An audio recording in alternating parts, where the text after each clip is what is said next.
Welcome to the Think Digital Partners YouTube channel. Today, we're speaking with Bill Mew, CEO of the Crisis team. Welcome to the channel today, Bill. Good to see you, Gary. Good to have everyone listening in.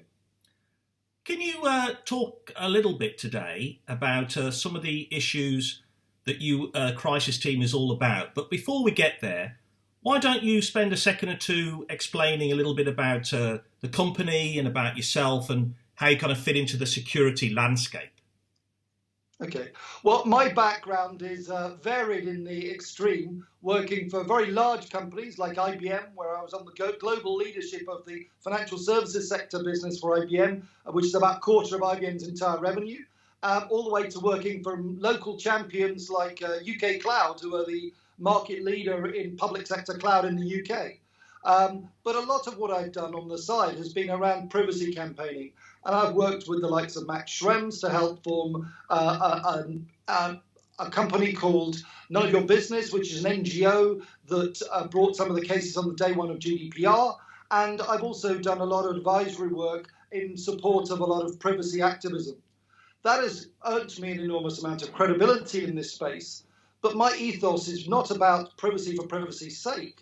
It's very much about striking the right balance between meaningful protection and maximizing economic and social value. And a lot of the work I'm seeking to do at the moment is to absolutely foster that ethos. Part of the challenge that we have is that there is a massive cyber threat out there, and companies get into trouble. Obviously, there is a panoplia of different security tools, both software tools and SaaS-based tools on the cloud. And I think possibly the security in the cybersecurity market is, if anything, oversupplied. But when things go wrong, there's actually a far more scarce amount of skills available to assist companies in that respect. There are various different incident response teams who have the technical skills to do the fix, but the Crisis team works with teams who do the fix, but adds on top of that some of the extra value services, taking from those teams some of the forensics around digital in order to understand what the problem was, and then our legal team puts in place a legally defensible narrative which will defend you against the regulator and any litigation. Then our reputation management team takes a lot of that and turns it into a brand defense. And then we have a social media team who are going to combat a lot of the hysteria and misinformation that occurs. And we have a dream team of some of the best people in the world in these disciplines, trying to be there for companies when it really matters. Well, let's pull back a little bit then and see why an enterprise or even potentially a public sector organisation would need such a service. That's the kind of threat landscape that's going on out there. I think you've got some ideas about some myths and realities about the cybersecurity context, Bill. It is interesting that we happen to be at a time when everybody's working from home. And therefore, a lot of organisations are putting undue stress on parts of the organisation that they'd never expected to do. And they're working in ways that they weren't prepared for. And any of us who have been working from home would have been deluged by various different really helpful, interesting sets of tips and hints about how to work from home, how to stay secure, what the threat is. And obviously, a lot of that is very useful and very true. But the real lesson to be learnt from the pandemic at the moment is around risk. And it's also about cyber preparedness. What we need to do is to understand that we're possibly making some of the same mistakes that were made in the past. If you look at the financial crisis back in 2008, boards of the various different banks were overly focused on revenue and profit, and not enough people were looking at risk. It's almost as if you had a television screen which has three different colours to put together an accurate picture of things. And the board were only looking at two of those colours, revenue and profit, whereas somebody else was looking at the third colour. Down in the basement, there was some risk manager who was sounding alarms because he could see something that they couldn't see. And because they failed to listen to that person, we had the financial collapse and all the credit problems that occurred. Almost again, we're seeing the same scenario. There was a lot of health risk that could have been obvious to people who've been listening to a lot of the initial warnings, and people failed to prepare, failed to listen to a lot of the risk-aware people who were seeking to raise the alarm. The same is also true in cyber at this moment in time. Never has there been as much of a threat landscape, even without all this homeworking, which is complicating matters. And we have boards at various different companies and other organizations which are overly focused, again, on profits and revenue, ROI factors. And ROI is the main measure that most people within an organization are incentivized. Again, there is somebody else out there who is differently focused, and that's the CISO. The CISO is ROR focused, which is return on risk. They look at the risk appetite that an organization has. Mm-hmm. Obviously, you could spend an infinite amount on security, but they seek to strike the right balance to spend the right amount to keep that organization safe based on its risk profile. And we're obviously making many of the same mistakes that have been made in the past, and we risk repeating history. So you're drawing a parallel between the financial crash of 2008 and the potential pre-coronavirus cybersecurity cataclysm, Bill, which I think is very striking. But I mean, I might say to you, well, I don't really have to worry about this so much because, of course, I've got a robust cyber insurance policy in place whereby I'm protected. Absolutely. And there are three great things about cyber insurance. It's relatively cheap, it's relatively easy, and it's relatively quick. But all three of those things should sound alarm bells. The reason that it's cheap is the fact that actually, I would argue that the organizations in this particular space aren't very good at pricing the risk. And you don't have to believe me. Warren Buffett, one of the most august figures in the insurance industry, has come out and said that he doesn't believe that he, or indeed anyone else in the cyber market at this moment in time, can accurately price risk. It's easy because they possibly don't do the due diligence that you probably would want them to do.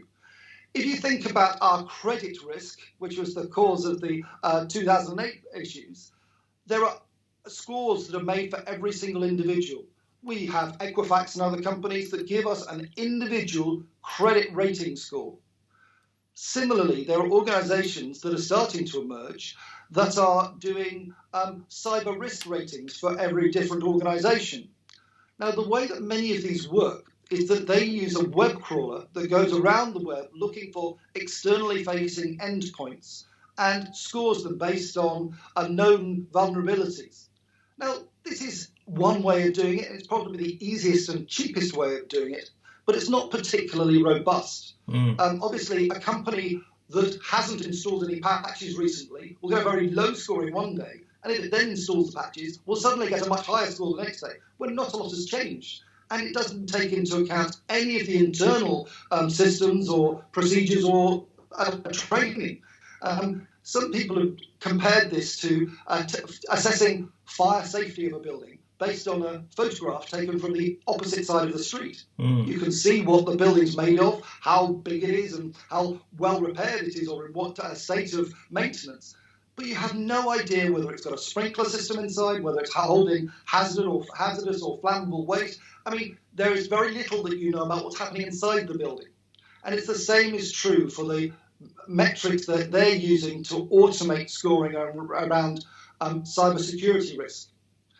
But then you have to understand that the organizations that are offering these policies understand that they're not particularly good at pricing the risk, and that they're not particularly good at assessing the risk status of organizations. And therefore, they've built into a lot of policies various different get-out clauses. And there are an enormous number of these. I won't go into detail on this call, but I've recently done an article with Think Digital Partners that lists many of these that you should have a look at. And I would encourage you, if you have cyber insurance, to examine your policy to make sure that you're aware of what the exemptions are.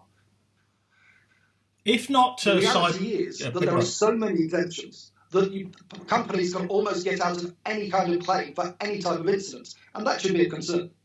Sorry to interrupt you, Bill. I was going to say, if my insurance, which I would have thought of as a way to prepare myself against issues, is not perhaps that defensible, you have a concept of crisis preparedness. Do you want to kind of maybe walk us through that briefly? Yes. Well, one of the things that we focus on, and it's definitely around crisis preparedness, and if you look at the reports by PwC and others that have looked into this, they've identified cyber risk as potentially the greatest threat out there at this moment in time, aside obviously from the current pandemic.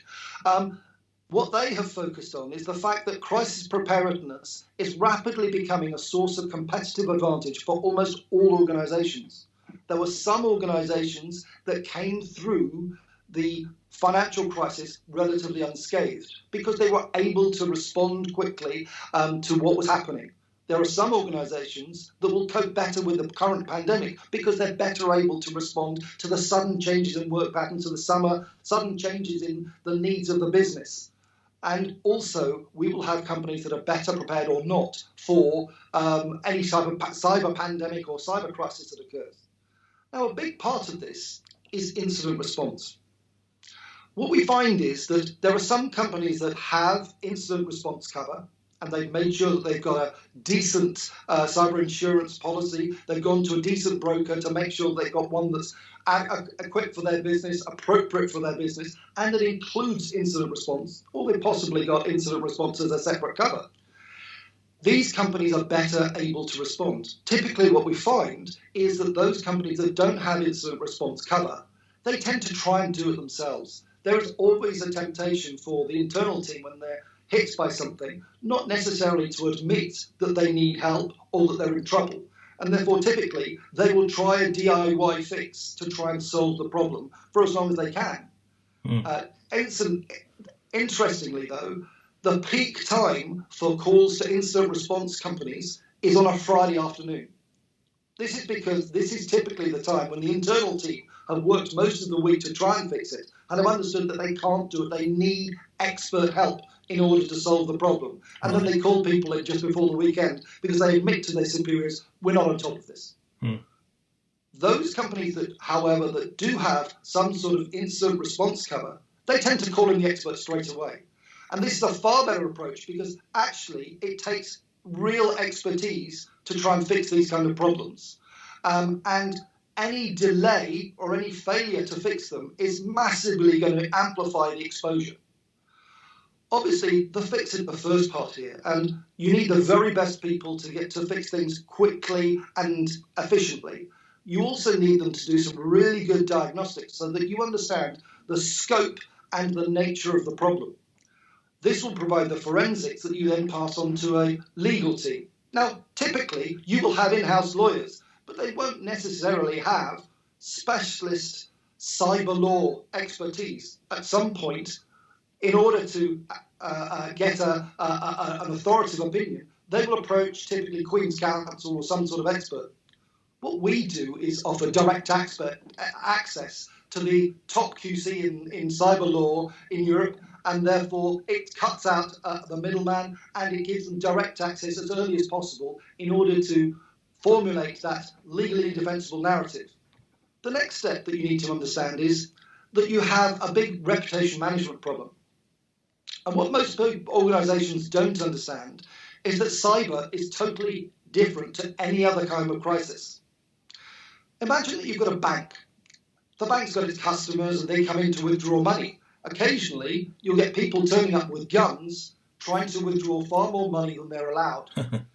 When these people do it, it's very easy for the press and the public to understand who the villains are and who the victims are. And very obviously, the guys with the guns are the villains, and the victims are the bank and its customers. And in responding to this, all the textbooks say that you try containment as much as you can to begin with. But if things become public, then containment isn't going to work. You then go forward and put an executive in front of the press or in front of customer groups in order to show empathy for their problems. You express how concerned you are for the customers, how much you're going to do to ensure that they're all covered and that none of them will suffer any loss. And by showing empathy, you gain sympathy. And that is a formula that has worked time and time again in many, many crises. Now imagine that the same bank is hacked. You don't know who the hackers are. You probably don't know when the hack occurred because it could have happened sometime before. And therefore, the press and the public won't blame the hackers. All the blame will be pointed at the bank itself. And therefore, in a cyber incident, you need to understand that containment isn't possible. Under GDPR, you have to disclose under a very short time frame in order to meet your regulatory obligations. At the same time, showing empathy in order to gain sympathy isn't going to get you anywhere, because you're going to be seen as the villain here. So putting forward an executive to try and show empathy is just going to be putting them in the firing line, and they're going to get taken to pieces. And finally, you need to understand that you're probably going to be on the back foot. These things tend to happen very quickly and become have an immediate impact on your systems. And therefore, you need to be able to respond, understanding that you are going to be getting the blame, and you need to prepare yourself for that. And therefore, you need a totally different approach than you would otherwise have.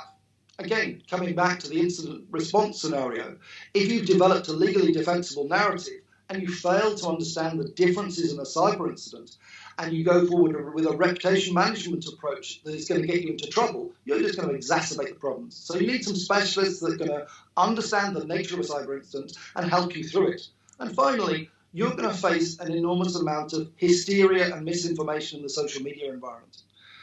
In that particular environment, you're going to have to counter these aspects at a time when your credibility is at its lowest ebb. We're already in a cynical environment where nobody believes anything and nobody can tell what is or isn't fake news. And certainly corporate spokespeople and corporate media identities that are seeking to defend the company are almost always dismissed. And therefore, what you need is trusted voices. Actually, your own staff can be enormously effective trusted voices in this respect, because they have trusted relationships through LinkedIn and other relationships with many, many people within your own industry.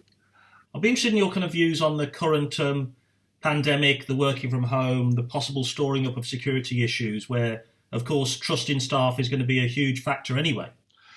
Yeah, and it's interesting that when all your staff are working from home, you're counting on them to do some really important things. First of all, you want them to be really on the mark around spotting potential phishing attacks, because that's one of the main attack vectors at the moment. And there's a lot of cyber criminals who are opportunists sending out corona-related information, which is in the type of phishing attack that they're seeking to do at this moment in time.